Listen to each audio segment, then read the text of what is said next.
Where is it affecting, with this energy, all these changes, where is it affecting in your mind or your thoughts? Your mind or thoughts.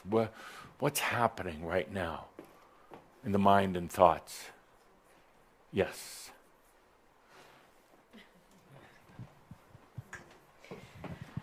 My mind goes crazy. Yes. Why? It Why? worries. Why? It's trying to keep me safe because Really? if I let go of that program, I don't know what's going to happen. Yes. Have you ever tried just to see? Moments, sure. Yeah. Yeah. Well, how long of a moment? A few moments here and there. And what happened? It's nice and quiet. Yes.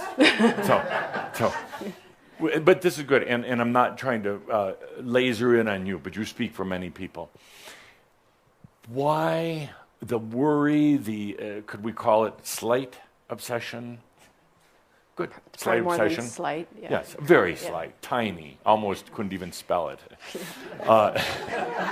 The worrying, the fear, it's just mental chatter. Mm-hmm. And if it wasn't that, you'd be doing crossword puzzles obsessively. It's occupying the mind. Why? What benefit are you deriving from it? Stop smiling, Mark. What benefit are you deriving from it? None. Yeah, none. Then you wouldn't be doing it. Well, I think in some way, I think it keeps me safe from moving into something you different. think, but what really? Just let's do common sense here. What benefit is being derived? Because every one of you who has any sort of thing right now that's going on, I don't care if it's a financial thing, a health thing, a slight obsession thing, I don't care what it is. But you are deriving some benefit from it. Otherwise, you would have let go of it a long time ago. It serves you somehow. Every one of you, look at yourselves for a moment. Whatever that is, you are deriving a benefit. It is serving you.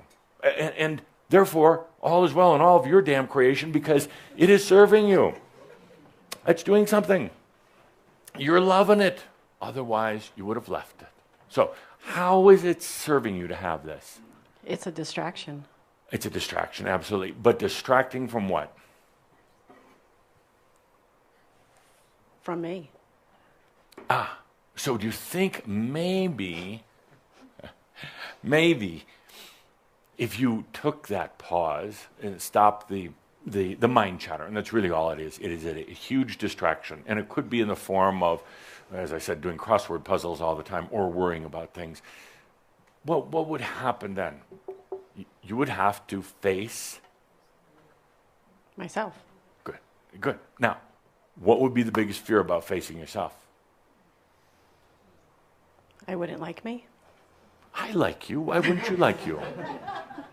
I don't know. I'm assuming I've done lots of bad stuff. Oh, you have, but remember last month? That wasn't me. That's right. I had nothing to do with you. It's not. It's really, I can prove it scientifically that it was not you. Mathematically, scientifically, spiritually, philosophically. It was not you. You get a fresh start. So now, what is there to fear? I'll tell you. Okay, thank you. Thank you. Right when you were on the verge. That there's nothing there. I was going to say nothing. An empty suit. Yeah. What have you got to lose by trying? Falling into nothingness, into a void. It's going to happen sooner or later. If you die and there's really nothing, you're going to fall into that. So why not find out now? So you can enjoy the rest of your life.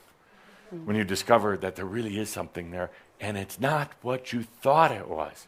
That's the best part, and the toughest part. What's there is not what you have ever thought it was. Nothing like it at all. So give it a try, really. Now, your mind's going to still want to stay occupied doing something because it's used to cranking out energy and solving problems and that. But it could be channeled, keyword, into something more productive. There's no reason to worry. And I'm talking to all of you. I look sometimes at your lives and how much is occupied any given day on just worrying about something. Things that are not going to happen. Haven't you figured that out by now? What you worry about generally never happens. It's a spiritual law. Yeah. Good. But I'm afraid that what if I stop worrying and then that's the time it happens? Then I'm serious. I would say to you, as a Professor Adamus, go for the experience. Really, go for the experience. Everything falling apart. Or has it already? I've done that. Yeah. So all that worrying blew everything apart, and you're still here. You haven't disappeared. Maybe there's something new to discover. Yeah. I'm going to challenge you, and we're going to have you up here next month. You are coming back, aren't you? Maybe. I mean, after the end of the world, of course. If we're here. Yes. You know how many people have worried about the end of the world, build bomb shelters underground, and done all sorts of other crazy things? And, you know, December 22nd is going to be a dark day for them. A sad day. Why? Because they're going to say, I got it wrong again. I even got the end of the frickin' world wrong. I screwed up once again. So, between now and next month, don't worry about anything. Sure, I mean, you think, oh, I don't know if I can do that. Sure you can, just choose not to. What do you do when worry starts coming over you? Sometimes I stop and I take a deep breath. Yeah, sometimes. And I say to myself, this too shall pass. Yeah, there's two, it wasn't you. Not only will pass, but that wasn't you. All the fears, all the worries are brought up by remembrances of things from the past, which are now irrelevant because we're going into a new energy, you see. So it really wasn't you. So when the worry comes up, you take a deep breath and kiss it, just like Edith and I kissed before. Embrace it. Never lived that one down. Embrace it. Dive into it. Dive into it. You have nothing to worry about. Instead of letting it chase you around the block and through your dreams, dive into it. See what happens. It's just energy. You'll find out that the worry really is just a facade. Yeah. Stop. That worry is just chasing you down the street, right in your tail. Just turn around and face it and see what happens. Don't battle it, though. Go into it. What's the difference? Battling is you're becoming adversarial. You're trying to overcome it or overwhelm it. Like there's a fight, and there's really not. Just go into it. Walk right into it. Like, just walk right into it. And just try it. I will. Yeah, you probably will. Once. I will. So for a whole month, and then next month, please, tell everybody how magnificent you feel, how gorgeous you look, how at peace you are, and now you don't know what to do with all this extra energy. Yes. Okay. Good. Thank you. Good. Thank you. Edith wants to talk about, yes. Linda's coming with a microphone so the whole world can hear you. Uh-oh. What, pardon me, what if you have not been worrying and I have not been worrying and I've grown a cancerous tumor in my right breast? Yes. And I don't like that. Why did I do that? I'll let you answer the question if you stand up. Why? That's a really good question because here we are, spiritual beings, and suddenly, boom, cancer. What's that about? I don't know. That's why I ask you. You do know. Well, it's stupid. That's all I know. Yeah? Is it going to stop you, Edith? No. Good. And what are you going to do? Well, that's what I'm having a hard time deciding. Yes? Whether to get a lumpectomy or have the whole breast cut off. It doesn't really matter. That's not part of it. What are you going to do? Well, I'm just going to keep doing what I do. Good. And Yeah. choosing life. Yes. And breathing. And breathing. And, Yes. and like Gail said before, don't go along with this concept that your body is going to be vulnerable to disease. Now, all of you've carried around a lot of energies that sooner or later are going to show up in a disease if you don't release it beforehand, if you cling on to it, clenching your jaw with it. There is cancer and other diseases in every one of your bodies right now, not to make you worried or anything, but there is. But it's just energy. And you don't have to go along with it anymore at all. I would one of like you. it to just be gone. I've been trying to release it, and my friend in Canada sent me some little sayings to say from the angels, and Really? Really? Yes, you need it really? From a Canadian?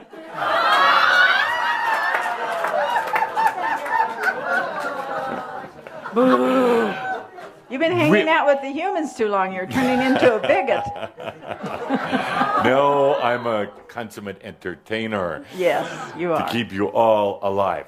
So, really, that somebody really these little sayings from angelic beings, and you're repeating them. I'm not going to tell you. You'll make fun of me. I will never make fun of you today. Edith and all the rest of you, really? Really? How about just choosing health? How about getting out of your minds? Because the moment you start reading little things from angelic beings, I don't care how many times they tell you it was passed around the world and saved how many millions of people, which is not true anyway. The minute you are putting your power into something like that, your body is saying exactly what I just said. Really? Okay, I'll step back. Really? I have everything you need built in right here to heal myself. Your body is saying, I know how to bring in energy. I know how to rebalance. I know how to eliminate energies that really don't serve my biology anymore. But really, if you want to read little quotes from angels that the frickin' angels never said in the first place, okay, you have at it. You have at it. And we'll stop self-healing. We'll stop bringing in the energy, and we'll just let you go through your experience. No, I don't want to. I appreciate your reminder, and I know you're totally correct. Not totally. But I have been doing those things too. And how about taking a deep breath and saying, dear body, I command you to serve me. I did in that. Health, in living. Dear, any old energies that are here, aspects or whatever, I divorce you. You are not me. I'm off on a new trail. What happened yesterday is you. I am that I am. I guess it's as simple as that. Need to it's love as simple as myself a that. little more. Really? Yeah. Yes. So, Yes. okay. Yes. You can heal yourself. I want to. Yes. Okay. No, you're going to. Okay. You have to. Yes, I do. I have to report to my Ascended Masters Club, and they're keeping track of you, Edith. Okay. Yes. Thank you. I'm your coach. Thank you very much. You're my excellent coach. And the best thing, keep it simple. Don't distract yourself with, we're going to talk about this in just a minute, where you are getting stuck right now, but don't distract yourself with anything that comes from outside of you. Okay. There is no holy water. There isn't. No. There is not. Yes, there are some things that have a little bit of a value in getting you out of fear and off of dead center. But at a certain point, some of those things, the sacred waters, whatever it happens to be, Egyptian healing rods, Calder is telling me, these type of things are ultimately a greater distraction than the small amount of healing that they ever do. It is you that are doing it. Right, yeah. My That's sister it. sent me a book full of alternative healing that's been driving me nuts. Yes. And alternative healing will have a radio show with Dr. Doug and Linda about alternative healing. There's some of it that is very good if you are the one basically prescribing it for yourself, if you are the one, because there are things, water does help, but not water bought by somebody that's charging $25 a liter and telling you it was blessed by a guru that doesn't even exist. That is a trick. Well, these are chemical things. Like one thing's called protosalin. It's made from herbs. And Yeah.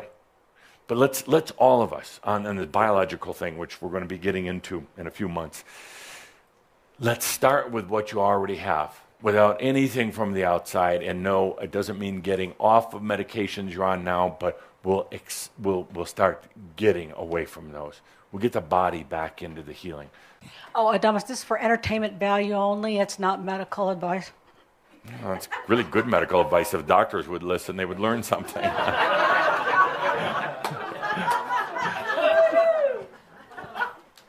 It's advice for those in the medical profession.